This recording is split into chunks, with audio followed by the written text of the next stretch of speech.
ढाबे स्टाइल पनीर और तंदूरी रोटी।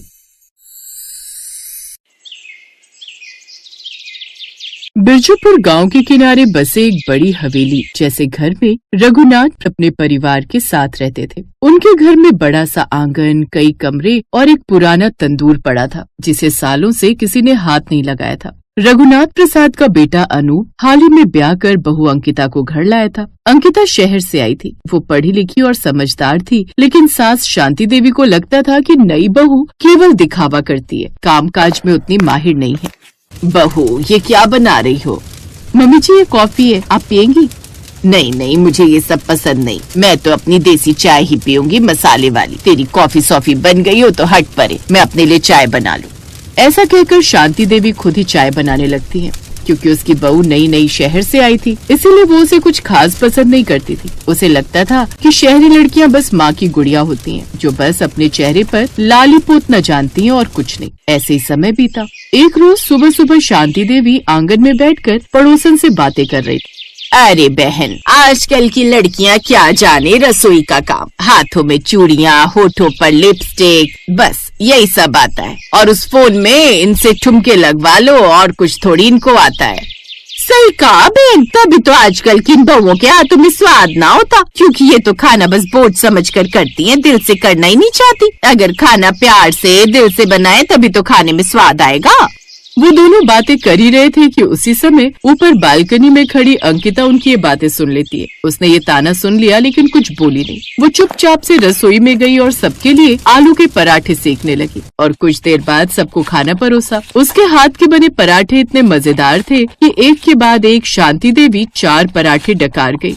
ये लो, जो कुछ देर पहले मेरे खाने की बुराइयां कर रहे थे, अब वही बैठकर मजे से इतने पराठे डकार के। इन सासों को भी ना चाहे दुनिया की सबसे बड़ी शेफ बहू के रूप में मिल जाए, लेकिन फिर भी ये उससे खुश नहीं होंगी, क्योंकि इनको तो लगता है कि उनसे बेहतर तो कोई है ही नहीं। अंकिता सुंदर होने के साथ साथ काफी समझदार भी थी, लेकिन शांति देवी कभी उसकी खुलकर तारीफ नहीं करती थी। एक रोज, अनु, आज तुम्हारी छुट्टी है तो मुझे कहीं घुमाने ले चलो ना।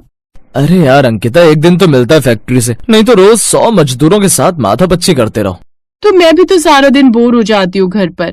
अरे जब बहू का इतना मन है तो ले जा इसे गांव घुमाने। वैसे भी जब से आए हो तू तो बस अपनी फैक्ट्री संभालने में ही बिजी रहता है। अरे तो वो बेचारा भी तो सच कह रहा है, थक जाता है। एक दिन तो मिलता है इसे भी आराम का। अच्छा ठीक है, थोड़ा आराम करके शाम को बहू को बाहर ले जा और बाहर ही इसे खाना भी खिला देना। हाँ हाँ चले जाना, लेकिन जाने से पहले हमारे लिए खाना बना देना। वाह, ये सही है। मतलब घूमने भी जाना है तो पहले घर का काम खत्म करके जाओ। फिर शाम को अंकिता ने समय से उनके लिए खाना बनाकर रख दिया और अनूप के साथ बाहर घूमने चली गई। वो लोग खाना खाने के लिए गांव के एक होटल में आ गए। बोलो अंकिता, क्या खाओगी? वही जो तुम मुझे शहर में खिलाते थे, मेरे फेवरेट पनीर और तंदूरी रोटी। Of course darling. अनूप ने अब शाही पनीर और तंदूरी रोटी का ऑर्डर दिया। कुछ देर बाद उन्होंने जैसे तंदूरी रोटी और शाही पनीर खाया तो अंकिता को वो बहुत टेस्टी लगा। सच में ये तो बहुत टेस्टी है। हाँ काका, बहुत अच्छा शाही पनीर और नान बनाते हैं।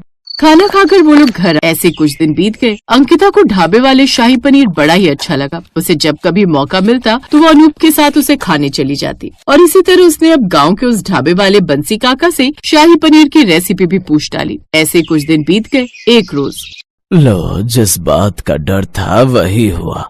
क्यों, क्या हुआ? दिल्ली वाली शन्नू बुआ अपने भरे पूरे परिवार के साथ शाम को यहाँ आ रही है। क्या? और वो और उनका परिवार तो दिल्ली में रहकर कितना ज्यादा चटोरा है, ये सब जानते हैं। उन्हें तो घर का सिंपल बना खाना पसंद ही नहीं आता और ढाबे का बना खाना उनको खाना नहीं है। मर गए, अब क्या करें, ये तो आफत ही हो गई।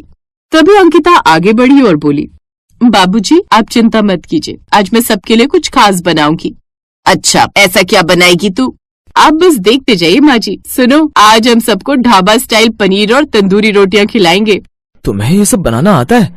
हाँ, मैंने बंसी काका के ढाबे से सीखा था। उस वक्त सोचा नहीं था कि यहाँ काम आएगा, पर लगता है किस्मत ने आज वही दिन चुना है। अनूप की आंखों में गर्व झलक आया। घर के नौकर मुन्ना से कहकर अंकिता ने घर के कोने में पड़े पुराने तंदूर को साफ करवाया। फिर इसके बाद मुन्ना लकड़ियाँ और कोयले लाने दौड़ा। भाभी, ये तंदूर तो बरसों से किसी ने जलाया नहीं, जल ही जाएगा ना। मुन्ना, जब नियत साफ हो और काम दिल से किया जाए ना तो पुराना तंदूर भी आज की तरह चमक उठता है।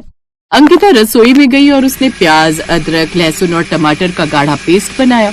इसके बाद उसने बड़ा ही अच्छा ढाबे स्टाइल शाही पनीर बनाकर तैयार कर लिया।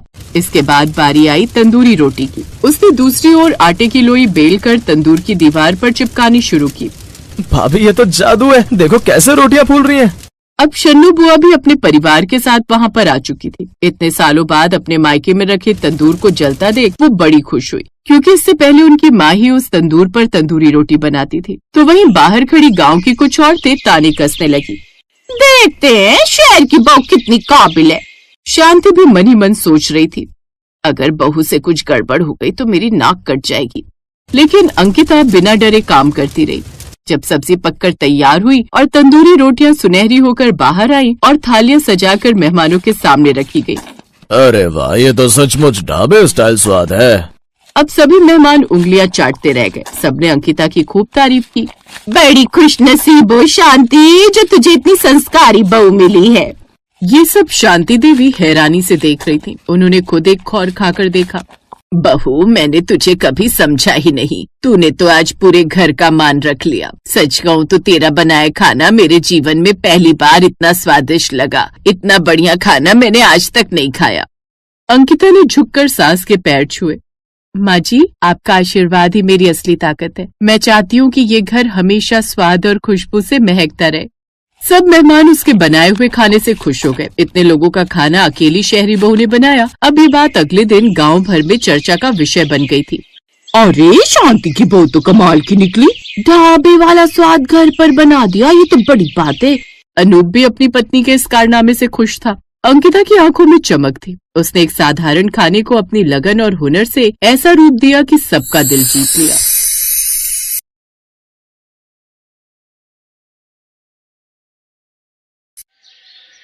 संदीप की भाभी सुनीता बहुत ही अकड़ू स्वभाव की थी। संदीप के माता पिता नहीं थे, इसी वजह से संदीप अपने भैया भाभी के साथ ही रहता था। सुनीता के अकड़ू स्वभाव की वजह से कई बार संदीप बहुत दुखी हो जाता था। मैं तो इस घर में नौकर हूँ, सारा दिन घर के काम करते रहो। जब सारे कपड़े मशीन में धुल गए तब देवर जी को याद आया कि शर्ट भी धुलने देनी है। सुनीता भाभी, मैंने आपको कल रात बोला था, जब आप कपड़े धोने लगोगे मुझे बता देना। अब मैं कोई टेलीविजन या रेडियो तो हूँ नहीं जो आपको खबर देती रहूं कि मैं कब क्या कर रही हूँ। खुद ध्यान रखना सीखो या ध्यान रखने वाली ले आओ। मैं नौकर नहीं हूँ जो तुम्हारी हर चीज का ख्याल रखे। तभी पड़ोस में रहने वाली शिखा घबराई हुई आ जाती है। संदीप पापा की तबीयत बहुत खराब हो गई है, वो कुछ बोल नहीं रहे। क्या? रुको मैं देखता हूँ, तुम घबराओ नहीं। संदीप और शिखा पड़ोसी होने के साथ साथ अच्छे दोस्त भी थे। दोनों बचपन से साथ में पले बढ़े थे। शिखा के ऊपर अचानक दुखों का पहाड़ टूट पड़ता है। पहले शिखा की मम्मी नहीं थी, अब पिता का साया भी अचानक शिखा के सिर से उठ गया। शिखा के पिता अचानक चल बसे, पर जाते जाते वो शिखा का हाथ संदीप के हाथों में दे गए। ये लो, पहले एक निकम्मे की रोटी पानी के खर्चे कम थे, अब शादी भी की तो एक गरीब से जो दहेज में फूटी कौड़ी नहीं लाई। सुनीता धीरे बोलो, सब आवाज कमरे से बाहर जा रही है। संदीप नई नौकरी ढूंढ रहा है, सुबह ही बोल रहा था। पिछले कितने दिनों से बोल रहा है? मिली तो नहीं ना? एक बोझ पहले ही उठा रही थी, अब दूसरा बोझ और आ गई। सुनीता की बातें संदीप और शिखा ने सुन ली। अगले कुछ दिनों तक सुनीता बात बात पर संदीप और शिखा को सुनाती रही।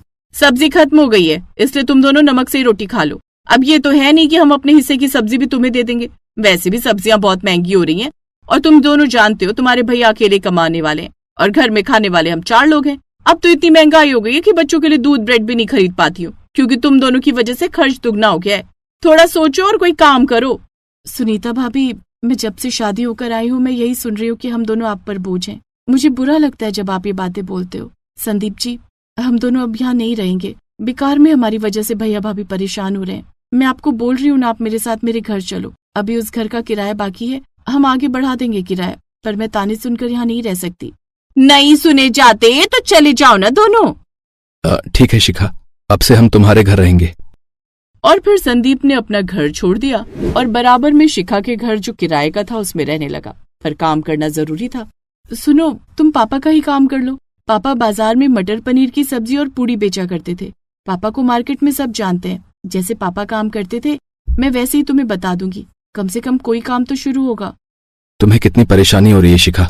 मेरे पास पैसे नहीं है, सब कुछ तुम्हें ही करना पड़ रहा है। अगर मैं साथ नहीं दूंगी तो कौन देगा? हम दोनों का जन्म जन्म का साथ है। तुमने मेरी ऐसे समय में मदद की थी जब मुझे सबसे ज्यादा जरूरत थी। तुमने मुश्किल की घड़ी में मेरा हाथ थामा। संदीप, तो अब मुश्किल की घड़ी में मैं तुम्हारे साथ हूँ। तुम मटर पनीर की सब्जी पूड़ी का ठेला शुरू करो, देखना तुम्हारा काम बहुत चलेगा। और फिर संदीप ने काम शुरू करने के लिए कुछ रुपए उधार पर लिए और कुछ ही दिनों में संदीप ने अपने ससुर का काम फिर से शुरू कर दिया। बाजार में वो मटर पनीर की सब्जी पूड़ी का ठेला लगाने लगा। घर का काम खत्म करके शाम के समय शिखा भी संदीप का साथ देने के लिए ठेले पर ही आ जाती थी। पहले तो यहाँ कोई बुजुर्ग ठेला लगाते थे ना, अब तुम लगाने लगे हो? भैया जी, वो मेरे ससुर थे। कुछ महीनों पहले उनका देहांत हो गया। अच्छा, ओहो, बड़े दुख की बात है भाई। पर चलो, अच्छी बात यह है कि तुमने अपने ससुर की यादों को जीवित रखा और उन्हीं के काम को आगे बढ़ा रहे हो। धीरे धीरे संदीप के ठेले पर वही ग्राहक वापस लौट आए जो उसके ससुर के समय आते थे। संदीप का काम चल गया और अब उन्हें अच्छी कमाई होने लगी। सुनीता के मन में अपने देवर देवरानी के लिए ईर्ष्या पनप गई। उसे अपने देवर देवरानी की खुशी देखी नहीं गई। वो उनका काम बिगाड़ना चाहती थी। सुनीता भाभी, कल मैं और ये मथुरा वृंदावन गए थे तो मथुरा के पेड़े लाए थे, सोचा आपको भी प्रसाद दे दूं। हाँ हाँ, लाओ दो। मथुरा के पेड़े तो मुझे बहुत पसंद है, बच्चे भी बहुत शौक से खाते हैं। और बताओ, काम कैसा चल रहा है? बहुत बढ़िया भाभी, बहुत अच्छा चल रहा है, आप सबका आशीर्वाद है। मेरे पर मटर पनीर की सब्जी पूड़ी खाने जरूर आऊंगी। सुनीता ने सोच लिया था कि किस तरह से संदीप का बना बनाया काम बिगाड़ना है। और फिर एक दिन वो अचानक संदीप के ठेले पर पहुंची गई। उस समय कुछ ग्राहक पूड़ी सब्जी खा रहे थे। भाभी, आप आइए ना। हाँ, सोचा मेरे देवर ने नया काम खोला है तो मैं भी देखने आ जाती हूँ। अरे वाह, मटर पनीर और पूड़ी की खुशबू कितनी बढ़िया आ रही है। खुशबू से मुंह में पानी आ रहा है, भूख लग गई मुझे तो। अरे तो रुको भाभी, मैं आपके लिए भी थाली लगा देता हूँ। संदीप ने अपनी भाभी सुनीता के लिए बहुत मन से बढ़िया थाली तैयार की। तभी सुनीता ने अपने पर्स में से एक मरी हुई छिपकली निकाली और मटर पनीर की सब्जी में मिला दी और शोर मचा दिया। अरे ये क्या, मटर पनीर में तो छिपकली है देवर जी, तुम जहरीला मटर पनीर खिला रहे हो। अरे अरे, कोई मत खाओ, इस मटर पनीर में छिपकली का जहर मिला हुआ है। कैसा मटर पनीर पूड़ी वाला है, हमें जान से मारना चाहता है। देख कर नहीं बनाते हो, बिल्कुल भी साफ सफाई का ध्यान नहीं है। मटर पनीर में छिपकली गिरा दी। इस मटर पनीर की सब्जी पूड़ी वाले की तो पुलिस में शिकायत होनी चाहिए। चलो भाई चलो, सब वीडियो बना लो और पुलिस को बुलाकर इसे पकड़वा दो। सुनीता भाभी, मैं जानता हूँ आपने ये जानबूझकर किया है। आप मेरे से जलते हो ना। अरे मैं आपका सगा देवर हूँ और आपने मेरे साथ ऐसा किया। मेरी बात मानो, मैं बहुत साफ सफाई के साथ सब कुछ बनाता हूँ। यहाँ तक कि मेरी पत्नी भी इसमें मेरा साथ देती है। हम चीजों को बार बार धोते हैं। मैं कभी ऐसी गलती नहीं कर सकता। तभी शिखा भी ठेले पर आ जाती है। ठेले पर ग्राहक संदीप को पीट रहे थे। अगर तुमने गलती की है तो इसमें मैं तुम्हारा साथ नहीं दूंगी देवर जी। तुम्हारी गलती सामने है, देखो मटर पनीर में छिपकली है। कैसी बातें कर रही हो भाभी, शर्म आनी चाहिए आपको। आप मेरे पति पर झूठा इल्जाम लगा रही हो ताकि इनका काम खराब हो जाए। दिखाओ छिपकली को, कौन सी छिपकली है, मैं भी तो देखूं। शिखा की बात सुनकर सुनीता घबरा जाती है क्योंकि छिपकली को देखकर तो दूर से ही लोग डर जाते हैं। अब उसको हाथ में कौन पकड़े। लोगों ने असलियत तो देखी नहीं। सच तो ये था कि जो छिपकली सुनीता ने सब्जी में गिराई थी वो बिल्कुल असली जैसी दिखती थी, पर वो नकली छिपकली थी। अरे अब देखने से क्या होगा, मेरी कटोरी में है, मैं इसे फेंक देती हूँ। दूर से देखो, हाथ मत लगाना नहीं तो जहर फैल जाएगा। नहीं नहीं, जहर तो फैल चुका है आपकी झूठी बातों का। मैं हाथ में लेकर जरूर देखूंगी। शिखा ने निडरता के साथ मटर पनीर की सब्जी में से छिपकली को पकड़ लिया और सच सामने था। ये देखिए, ये छिपकली नकली है, एक खिलौना जो अक्सर असली छिपकली की तरह दिखती है। आप सब भी अपने हाथ में लेकर देखिए, घबराइए नहीं, ये नकली है। अरे अरे हाँ, ये तो नकली छिपकली है। इसका मतलब ये औरत झूठ बोल रही थी। इस बेचारे शरीफ और ईमानदार दुकानदार को बदनाम करना चाहती थी। हाँ, आपने सही कहा, ये मेरी जेठानी है। हमारे काम से इन्हें जलन हो रही थी। ये चाहती थी कि हमारा काम बंद हो जाए, इसीलिए इन्होंने ऐसी घटिया हरकत की। अरे फिर तो इन्हें पुलिस के हवाले करना चाहिए। हैं? इन्होंने आपके काम को खराब करना चाहा। अगर आप इनकी गलती ना पकड़ते तो आज आपके पति को पुलिस के हवाले करवा देती। सुनीता भाभी, अगर मैं चाहूँ तो अभी के अभी पुलिस को बुला सकती हूँ, पर मैं ऐसा नहीं करूंगी क्योंकि मैं आपकी तरह गिरी हुई नहीं हूँ। दफा हो जाओ यहाँ से और आज के बाद हमारे सामने कभी मत आना। शिखा ठीक कह रही है भाभी, आपने ऐसी हरकत करके रिश्तों को ही खत्म कर दिया। आपको भाभी कहते हुए भी मुझे शर्म आ रही है। आपसे हमारा कोई रिश्ता नहीं। सुनीता कुछ नहीं बोली। वो शर्मिंदगी के साथ मुंह लटकाती हुई वहां से चली गई। उस दिन के बाद संदीप ने अपने भैया भाभी से रिश्ता बिल्कुल खत्म कर दिया और फिर से पूरी मेहनत और लगन के साथ अपना काम करने लगा। तुम मुझे कभी नहीं पकड़ पाओगे।